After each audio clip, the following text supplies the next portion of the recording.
سید الانبیاء والمرسلین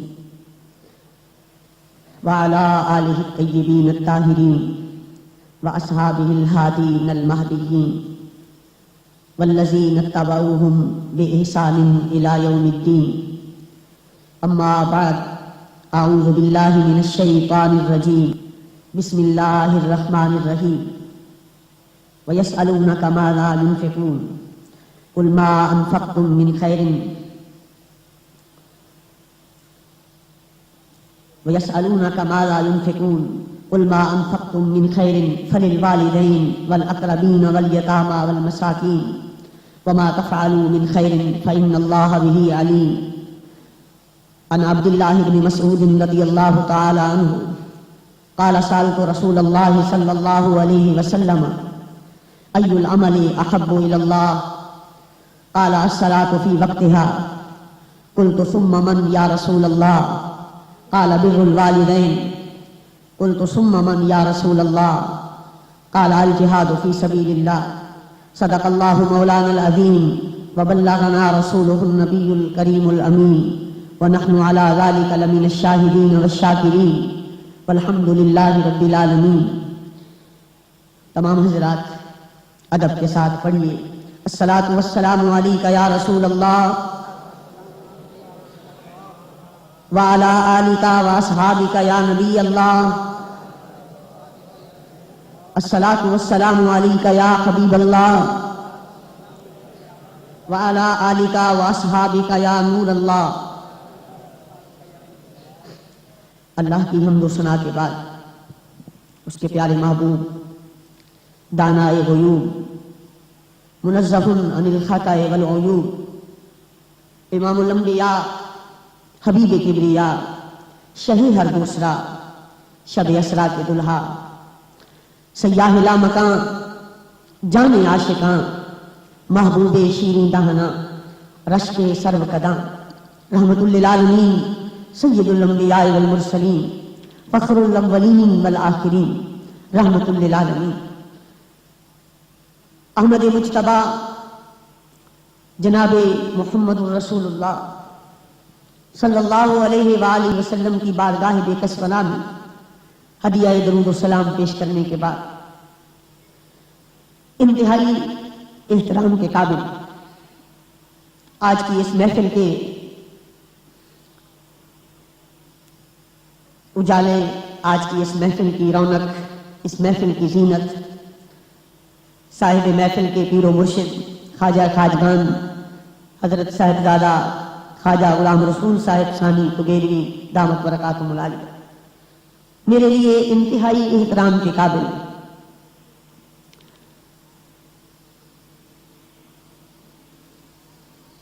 رسول اللہ صلی اللہ علیہ وآلہ وسلم صاحب گیلانی زیدہ مجدہ واجب القدر علماء کرام اساتذہ کرام اور میرے بزرگوں بھائیوں، اللہ تبارک و تعالیٰ کا لاکھ لاکھ شکر ہے کہ ہم اس کے اور اس کے محبوب صلی اللہ علیہ وسلم کے ذکر کے اندر مصروف ہیں. کچھ لوگ حاضری لگوا چکے اور کچھ لگوا رہے ہیں. اللہ ہر ایک کی اس محفل کے اندر شرکت اپنی بارگاہ میں قبول فرمائے.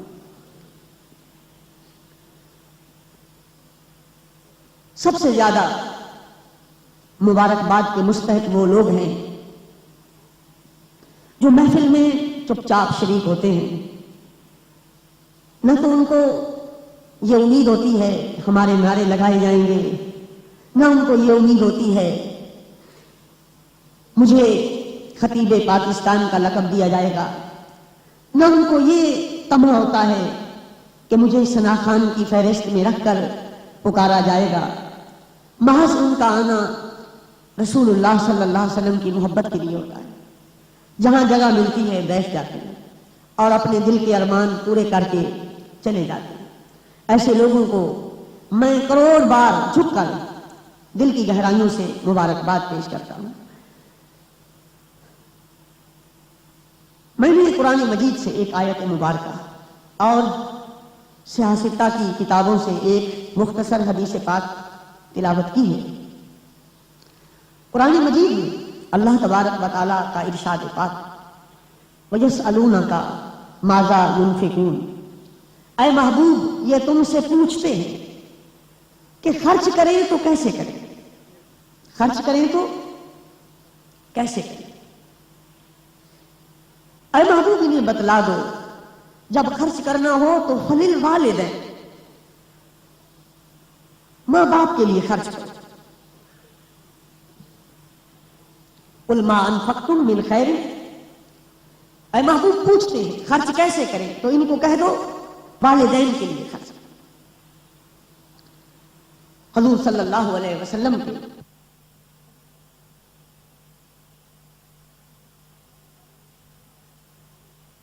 سب سے پہلے ماں باپ کو رکھا ہے، سب سے پہلے وَيَسْأَلُونَكَ مَاذَا يُنْفِقُونَ، اے محبوب پوچھتے ہیں خرچ کیسے کریں تو انہیں کہہ دو پہلے ماں باپ کو دو، پھر باقیوں کو جو مستحق لوگ ہیں ان کو دے دو۔ اس آیہ مبارکہ میں اللہ تبارک و تعالیٰ نے ماں باپ کو مقدم رکھا ہے۔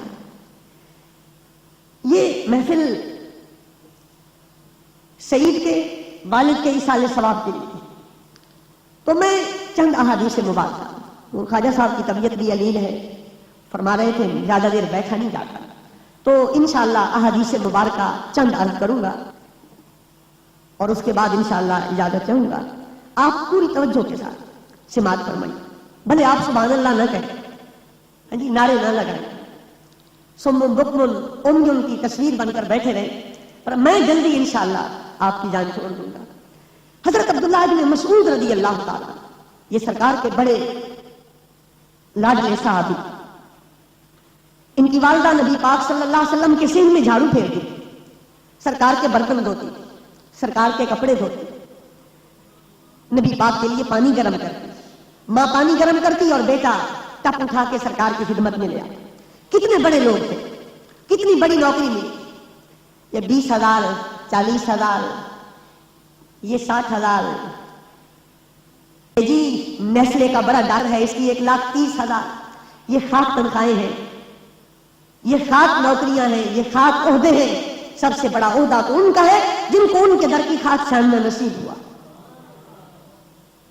ان کے در کے جو غلام بنتے ہیں وہی دنیا کے امام بنتے ہیں، ان کے در کے جو فقیر ہوتے ہیں وہی زمانے کے امیر ہوتے ہیں۔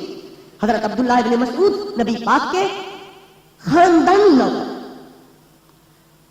اور سرکار کو پیار اتنا تھا ان سے کہ نبی پاک صلی اللہ علیہ وسلم نے ان کی والدہ جب یہ بڑے ہو گئے اور جب اندر داخل ہوتی تھی ڈیوڑی کے اندر سرکار کے آستانے پاک کے اندر، تو ان کی والدہ ان کو ڈانٹتی تھی پیچھے رہے، جبریل میکائیل اسرائیل بھی اندر نہیں جاتے، اجازت لے کر جاتے ہیں، باہر کھڑا رہے۔ تو ایک دن سرکار نے سنا تو فرمایا زمانہ اس بات کو جانتا ہے، ہمارے گھر میں فرشتے اجازت لے کے آتے ہیں، لیکن ام عبد بھی آ سکتی ہے، ام عبد کا بیٹا بھی آ سکتا ہے، ام عبد بھی آ سکتی ہے، ام عبد کا یہ مقام ہے حضرت عبداللہ ابن مسعود کا۔ یہ کہتے ہیں میں نے سرکار سے سوال کیا یا رسول اللہ صلی اللہ علیہ وسلم، اچھا ایک بات آپ سے پوچھتا ہوں، جو بندہ اتنا قریبی ہو کہ اس سے پردہ بھی نہ کیا جائے، اور جب محبوب غسل کرنا چاہے غسل، آج کل تو لیٹرین بنے ہوئے ہیں، بڑا جدید سسٹم ہے، اب موبائل کے بعد تو اور بھی جدید ہو گیا، اندر گئے نہانے کے لیے حال حوال بانٹ کے باہر نکل آئے، تو پہلے یہ نہیں ہوتا تھا۔ پہلے کیا ہوتا تھا، شرم والے گھروں میں، باعزت باحیا گھروں میں چارپائیاں کھڑی کر کے چادر باہر ڈال دیتے تھے اور غسل کر لیتے تھے۔ کبھی آپ نے غور کیا کہ سرکار جب غسل فرماتے تو آپ کے غسل کے لیے کیا انتظام ہوتا تھا؟ تو آپ کتابیں پڑھیں گے تو حیران رہ جائیں گے، آپ کی کوئی بی بی پردہ نہیں کرتی تھی، سرکار کے غسل کے وقت حضرت عبداللہ ابن مسعود چادر پکڑ کے کھڑے ہوتے تھے، یہ سرکار آپ کو غسل کرواتے تھے، چادر پکڑ کے باہر پردہ کر کے کھڑے ہوتے تھے۔ اتنا لاڈ اتنا پیار کسی کو نصیب ہوگا؟ یہ حضرت عبداللہ بن مسعود کا ہی مقام تھا، اس لیے تو پیروں کا پیر، غوثوں کا غوث، کتبوں کا کتب، ولیوں کا بادشاہ اور اماموں کا تاجدار، قاسم ولایت، شہنشاہ جیلان حضور شیخ عبد القادر جیلانی فرماتے ہیں کاش کوئی رستہ ہوتا وہاں عبد القادر بیٹھتا، وہاں سے کوئی سواری گزرتی، اس سواری پر ایک ایسا سوار بیٹھا ہوتا جس نے چہرہ مصطفیٰ دیکھا ہوتا. جب وہ میرے قریب سے گزرتا اس کی سواری شوخی دکھاتی اور پاؤں زمین پر مارتی، پھر زمین سے دھول اڑتی، مٹی اڑتی اور وہ خاک عبد القادر کے بدن پہ پڑتی. کاش کوئی دن میری زندگی میں بھی ایسا آئے. مغرب کی نماز کے وقت معلوم ہوا کہ لوگ ہمارے بیان پر تبصرے کرتے ہیں. ظاہر ہے جب بندے کی عادتیں اچھی نہ ہوں تو جگہ جگہ اس کے تذکرے ہوتے ہیں. خدا کرے بندہ بندوں کی نظروں میں گرے، نگاہ مصطفیٰ میں نہ گرے. یہ دعا مانگنا. حضرت تاجدار شرق پور شریف سے کسی نے پوچھا ولی کسے کہتے ہیں؟ آپ نے فرمایا کچھ لوگ کہتے ہیں جس کے مرید زیادہ ہوں، کچھ لوگ کہتے ہیں جس کی کرامتیں زیادہ ہوں، کچھ لوگ کہتے ہیں جس کی دعا قبول ہو. میں یہ کہتا ہوں جس پر نگاہ مصطفیٰ ہو جائے، جس پر نگاہ مصطفیٰ ہو جائے، جو سرکار کی نظر میں آ جائے، جو سرکار کی، وہی ولی ہے، وہی اللہ کا دوست ہے. تو انسان یہ کوشش کرے کہ ایسے کام نہ کرے جس سے نبی پاک ناراض ہوتے، ایسے کام نہ کرے جس سے سرکار کا رب ناراض ہوتا ہے، اور ایسے کام کرے جو سرکار کو خوش کرتے. بھلے زمانہ اس کی طرف رخ رکھے یا رخ پھیر لے. اور میرے شیخ فرماتے ہیں میرے سب عزیز چھوٹے سبھی یار بھی تو روٹھے، کہیں تم نہ روٹھ جانا مدنی مدینے والے. میرے سب عزیز چھوٹے سبھی یار تم نہ روٹھ جانا مدنی مدینے والے. تو بندے کو دعا کرنی چاہیے تاجدار مدینہ نہ روٹھ جائے. ابھی محفل نعت ہو رہی تھی تو بار بار میری نظر اس شعر پہ جاتی. ایک دفعہ آپ بھی اوپر دیکھ لیں. چلیں اب پڑھ کے میں سنا دیتا ہوں. میرے تو آپ ہی سب کچھ ہے رحمت عالم، میرے تو آپ ہی سب کچھ ہے رحمت عالم. میں جی رہا ہوں زمانے میں آپ کے لیے، میں جی رہا ہوں زمانے میں آپ کے لیے. بات کرنی بڑی آسان ہے، سرکار کے لیے جینا یہ میرے مصطفیٰ کے یاروں کا کام تھا. نہ میرا ہے نہ کسی اور کا ہے، یہ سرکار کے یاروں کا کام تھا. میں جی رہا ہوں زمانے میں آپ کے لیے. ہم تو سرکار کی خاطر سنت نہ رکھ سکے، ہم تو ان کی خوش کرنے کے لیے 5 وقت نماز نہ پڑھ سکے. ہم نے بارہا علماء سے سنا سرکار فرماتے ہیں جب اذان ہو جاتی ہے اور لوگ اللہ کے گھر میں نہیں آتے تو میرا جی چاہتا ہے میں کسی کو امام مقرر کروں، وہ لوگوں کو نماز پڑھائے، اور میں گھروں میں جا کے ان لوگوں کو گھروں سمیت زندہ جلا دوں جو اذان سن کر اللہ کے گھر میں گیا. ارے ہم تو سرکار کو دکھی کر کے نماز پڑھنے نہ آئے، ہم ان کے لیے کس طرح جئیں گے؟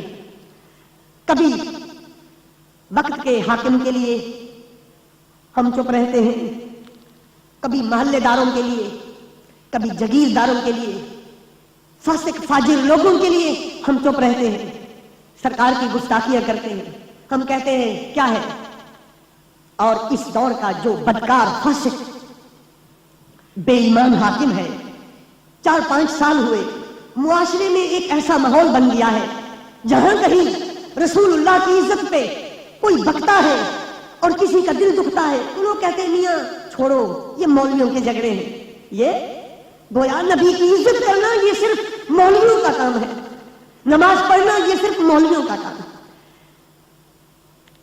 تو جیسا حاکم ہو ویسا ہی عوام ذہن بنا لیتی. الناس علی دین ملوکہم، لوگ بادشاہوں کے دین پر چلتے ہیں، لیکن غلامان مصطفیٰ اپنے محبوب کی رضا میں جیتے ہیں، اپنے محبوب کی رضا میں مرتے ہیں. کسی انسان کے لیے نہیں جینا چاہیے، کسی کے لیے نہیں بولنا چاہیے، کسی کے لیے نہیں نعت پڑھنی چاہیے. رسول اللہ صلی اللہ علیہ وسلم کے لیے جینا چاہیے، ان کے لیے مرنا چاہیے. اگر شعر لکھ دیا ہے تو پھر لاج بھی رکھنی چاہیے. کم از کم جس نے لکھوایا ہے اسے اپنا حلیہ سرکار کی سنت کے مطابق بنانا چاہیے، اسے نماز نہیں چھوڑنی چاہیے. ورنہ یہ شعر قیامت کے دن گواہی دے گا کہ یا رسول اللہ لکھوایا تھا پر آپ کے دین کے ساتھ مذاق کرتے رہے. یہ آپ کے لیے نہیں جیے، یہ دنیا کی خاطر جیتے رہے. ایسا حلیہ بنا لو کہ غیر بھی کہیں یہ مصطفیٰ کے لیے جیتا ہے، یہ مصطفیٰ کے لیے جیتا، غیر کہیں یہ اپنے نبی کے لیے جیتا ہے۔ الحمدللہ ہمارے اسلاف میں ایسے لوگ تھے جن کو دیکھ کر کافر لوگ کلمہ پڑھتے تھے۔ حضرت عبداللہ بن مسعود رضی اللہ تعالیٰ سرکار نے اجازت دے رکھی، محرم راز ہیں، ہر وقت ساتھ رہتے ہیں۔ یہ صحابی رسول کہتے ہیں میں نے سرکار سے سوال کیا، یا رسول اللہ سب سے بہتر عمل کیا ہے؟ سب سے بہتر عمل؟ آپ نے فرمایا وقت پر نماز پڑھنا۔ وقت پر؟ کیوں؟ آپ کا دل بھی کرتا ہے؟ نہیں کرتا ہے؟ یاد رکھیے بیعت کا کوئی فائدہ نہیں، خاطر جتنا بھی بڑا جب تک سرکار کی غلامی نہ کی جائے۔ اور میں نے تو آج تک ہر پیر کو یہی دیکھا ہے، جب مرید کو بیعت کرتے ہیں تو فرماتے ہیں ہر وہ کام کرنا ہے جس سے نبی پاک خوش ہو، ہر اس کام کو چھوڑنا ہے جس سے سرکار ناراض ہو، وقت پر نماز پڑھنی۔ تو پھر بیعت کی، ہاتھ میں ہاتھ دیا اور پھر اس کی لاج نہ رکھی تو بیعت کس کام کی؟ مریدی کس کام کی؟ اگر کوئی بے پیرا نماز نہ پڑھے تو نہ پڑھے، پیروں والے تو نماز پڑھے، پیروں والے نماز نہ چھوڑے۔ جن کے مرشد نہیں ہے وہ بھلے جہاں مرضی آئے پھرتے رہے، جو مرشد والا ہے اس کو نماز نہیں چھوڑنی۔ کیوں؟ مرشد والے نماز پڑھیں گے کہ نہیں پڑھیں گے؟ انشاءاللہ تو کہہ دیجیے انشاءاللہ ضرور پڑھیں گے، کیونکہ وعدہ کر کے آئے ہیں، ولی کامل کے ہاتھ پہ ہاتھ رکھے۔ اور سرکار فرماتے ہیں الشیخ فی قومہ کالنبی فی امتہ، کامل شیخ اپنے مریدوں میں ویسا ہوتا ہے جیسے نبی اپنی امت میں ہوتا ہے۔ تو پھر جب مقام اتنا ہے کامل شیخ کا تو پھر کیا مذاق ہے کہ بیعت بھی کی، حلف بھی اٹھایا اور ہاتھ میں ہاتھ بھی رکھا اور نماز کی توفیق نہ ہوئی۔ اللہ اکبر۔ سرکار فرماتے ہیں وقت پر نماز پڑھنا۔ حضرت عبداللہ بن مسعود کہتے ہیں میں نے عرض کیا ثم ایو، پھر کون سا عمل ہے؟ آپ نے فرمایا بر الوالدین، ماں باپ کے ساتھ نیکی کرنا۔ ماں باپ کے ساتھ باز کرنا بھی آسان ہے، ناز پڑھنا بھی آسان ہے، اور اگر عادت نہ ہوتی تو شاید نہ کہتا۔ سب کچھ بننا آسان ہے لیکن ماں باپ کا فرما بردار بننا بہت مشکل ہے۔ بہت خوش نصیب ہیں وہ لوگ جن کو اللہ ماں باپ کی رضا کا شرف عطا فرماتا ہے۔ بھلے کوئی بیان کرتے ہوئے دے میاں ماں باپ کا ادب کرو بڑی فضیلت ہے، تو کسی کو کیا پتا 150 کلومیٹر دور اس کا باپ اس پہ راضی ہے نہیں، اس کی ماں اس پر راضی ہے کہ نہیں۔ مزہ تب ہے کہ کوئی ماں باپ کی فضیلت بیان کرے اور کوئی اس کے ماں باپ سے جا کے پوچھے کہ تو بیٹے کے بارے میں کیا کہتا ہے، اور وہ ہاتھ اٹھا کے کہے میں دنیا میں بھی راضی ہوں، میں آخرت میں بھی راضی ہوں۔ تب تو واز بھی کام آئے گا، نعت بھی کام آئے گی، محفل کرانا بھی کام آئے گا، محفل میں آنا بھی کام آئے گا، اور پھر جو جوتیوں پہ بیٹھے ہیں ان کو بھی چار چاند لگ جائے گا، ان کی بھی بڑی عزت ہو جائے گی۔ اور اگر ماں باپ ہی ناراض ہے تو پھر کس کام کے واز ہے، کس کام کی نعتیں ہیں، کس کام کی محفلیں ہیں، کس کام کی تلاوتیں ہیں، کس کام کے شہرت ہے، کس کام کے منصب، کس کام کے ہیں، پھر سب کچھ فضول ہے۔ تو فرماتے ہیں سرکار نے فرمایا پھر ماں باپ کے ساتھ احسان۔ میں نے عرض کیا پھر؟ آپ نے فرمایا اللہ کی راہ میں جہاد کرنا۔ اللہ کی راہ میں ایک حدیث پاک، اب دوسری حدیث پاک پڑھنے لگا ہوں، آپ درود پاک پڑھیے الصلاۃ والسلام علیک یا سیدی وعلی آلک وصحبک۔ حضرت عبداللہ ابن عباس رضی اللہ عنہ کہتے ہیں ایک مرد آیا سرکار کی خدمت میں سوال کرنے لگا، یا رسول اللہ صلی اللہ علیہ وسلم ایک بندہ ہے کوئی نیکی نہیں کرتا، صرف ماں باپ کے سامنے آ کر جب دیکھتا ہے نا کہ میرے ماں باپ یہ دیکھ رہے تو وہ بھی اپنے ماں باپ کا چہرہ دیکھنے لگ جاتا ہے۔ اب اس شخص کے بارے میں کوئی تفصیل نہیں، وہ حاجی ہے، نمازی ہے، متقی ہے، عالم ہے، شیخ وقت ہے، کیا ہے، رجلن عام آدمی ہے، ماں باپ کا چہرہ دیکھ رہا ہے، وہ اس کو دیکھ رہے ہیں، یہ ماں باپ دیکھ رہا تھا کہ وہ بھی ہنس پڑے اور یہ بھی ہنس پڑے، وہ بھی ہنس پڑے اور یہ بھی ہنس پڑا۔ دیکھا رآ وجہ ابویہ فتبسم، ان کا چہرہ دیکھا، ہنسا اور ان کو ہنسایا، اس کا اجر کیا ہے؟ تو سرکار فرماتے ہیں من نظر الی وجہ والدیہ کل یوم کوتے بالا ہوں حج مبرورۃ، ایسے بندے کے لیے میات حجات مبرورۃ، ایسے بندے کے لیے اللہ 100 مقبول حج کا ثواب لکھ دے۔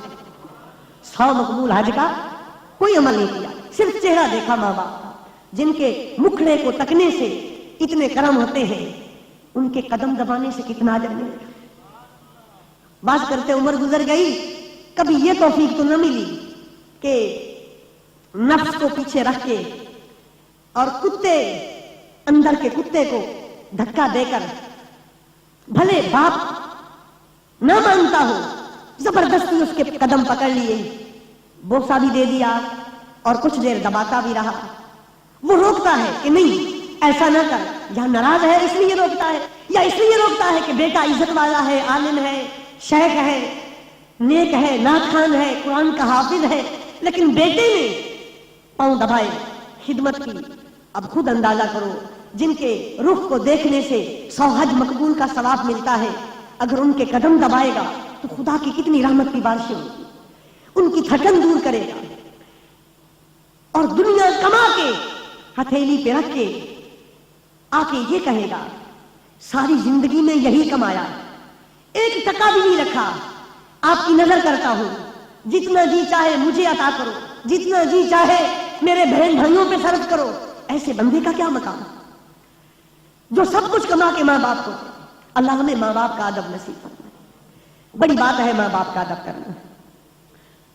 اس آدمی نے عرض کیا یا رسول اللہ وَإِن رَآ مِئَةَ مَرَّةٍ، اگر وہ دن میں 100 دفعہ آئے اور 100 دفعہ دیکھے تو کیا 100 دفعہ اللہ ہر دفعہ 100 حج کا ثواب عطا فرمائے گا؟ تو سرکار نے مسکراتے ہوئے فرمایا نادان، تم نے میرے رحمتوں کے دریاؤں کا اندازہ ہی نہیں کیا۔ اللہ ہو اکبر و اطیب، میرا رب پاکیزہ ہے، میرا رب اکبر ہے، وہ اس بات پہ قادر ہے کوئی 100 دفعہ ماں باپ کا چہرہ دیکھے اور اللہ ہر دیکھنے میں 100 مقبول حج کا ثواب عطا فرمائے۔ دعا کیجئے، وہ جو آیا تھا نا سوال پوچھنے کے لیے، اللہ اس آنے والے کے صدقے ہمیں یہ شرف عطا فرمائے۔ ماں مر گئی، باپ زندہ ہے تو موقع ہاتھ سے مت جانے دیجیے، اور اگر باپ چل بسا ماں زندہ ہے تو خواب غفلت سے بیدار ہو جانا چاہیے، بھلے کوئی واعظ ہو اسے بیدار ہو جانا چاہیے۔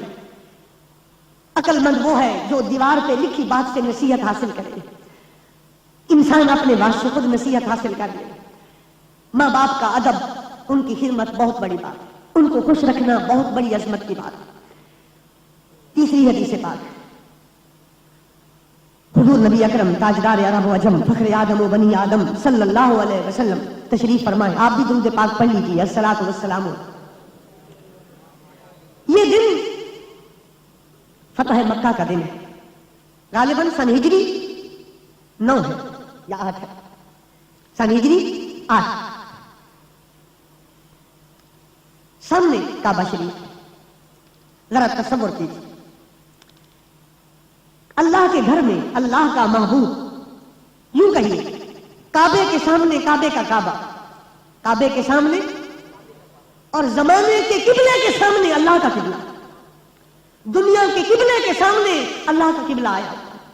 کعبہ شریف ہمارا قبلہ ہے اور ہمارے نبی اللہ کا قبلہ ہے، اللہ کا قبلہ ہے۔ کچھ لوگ روکھی روکھی باتیں کرتے ہیں تقریروں میں، پیغمبر نے فرمایا، اللہ کے نبی نے فرمایا۔ اے نادان، اللہ کے نبی ہے یہ تو دیوار کو بھی پتا ہے، چاند کو بھی پتا ہے وہ اللہ کے نبی ہے، سورج سے پوچھ تو وہ بھی بتائے گا میرے آقا ہے، ستاروں سے پوچھ وہ بتائیں گے، تو جانوروں سے پوچھ وہ بتائیں گے، خاک کے ذرے بتائیں گے، پتھر کے کنکر بتائیں گے، کالی رات چمکتا دن بتلائے گا، موجیں سمندر کی بتائیں گی، دریا کی لہریں بتائیں گی، ہوا کے جھونکے بتائیں گے، گلاب کی تجھے نزاکت بتائے گی، مہک بتائے گی۔ امام بخاری کے دادا استاد امام ابو بکر ابن ابی شیبہ نے حدیث نقل کی، مجھے قسم ہے اللہ کی عزت کی، کائنات میں جس چیز سے بھی پوچھو گے وہ تمہیں میرے بارے میں بتائے گی، میں اللہ کا رسول، میں اللہ کا، ہاں تو ہر چیز کو پتا ہے وہ اللہ کے رسول، پھر تم کیوں کہتے ہو اللہ کے رسول نے فرمایا، پیغمبر نے فرمایا، مانا وہ پیغمبر ہے، سبھی مانتے ہیں، تو یہ بتا تیرے کیا لگتے ہیں؟ ہاں مجھے یہ بتا تیرے دل میں ان کا کیا مقام ہے؟ اس لیے سارے لوگ کہتے ہیں اللہ کے نبی نے کہا، اور ہم کہتے ہیں میرے آقا نے فرمایا، میرے لجپال نے فرمایا، اللہ کے محبوب نے فرمایا، دانائے غیوب نے فرمایا، سید الانبیاء نے فرمایا، امام المرسلین نے فرمایا، کائنات کے والی و مختار نے فرمایا، اللہ کی تمام پیغمبروں کے سردار نے فرمایا، خدا کی ساری خدائی کے مالک و مختار نے فرمایا۔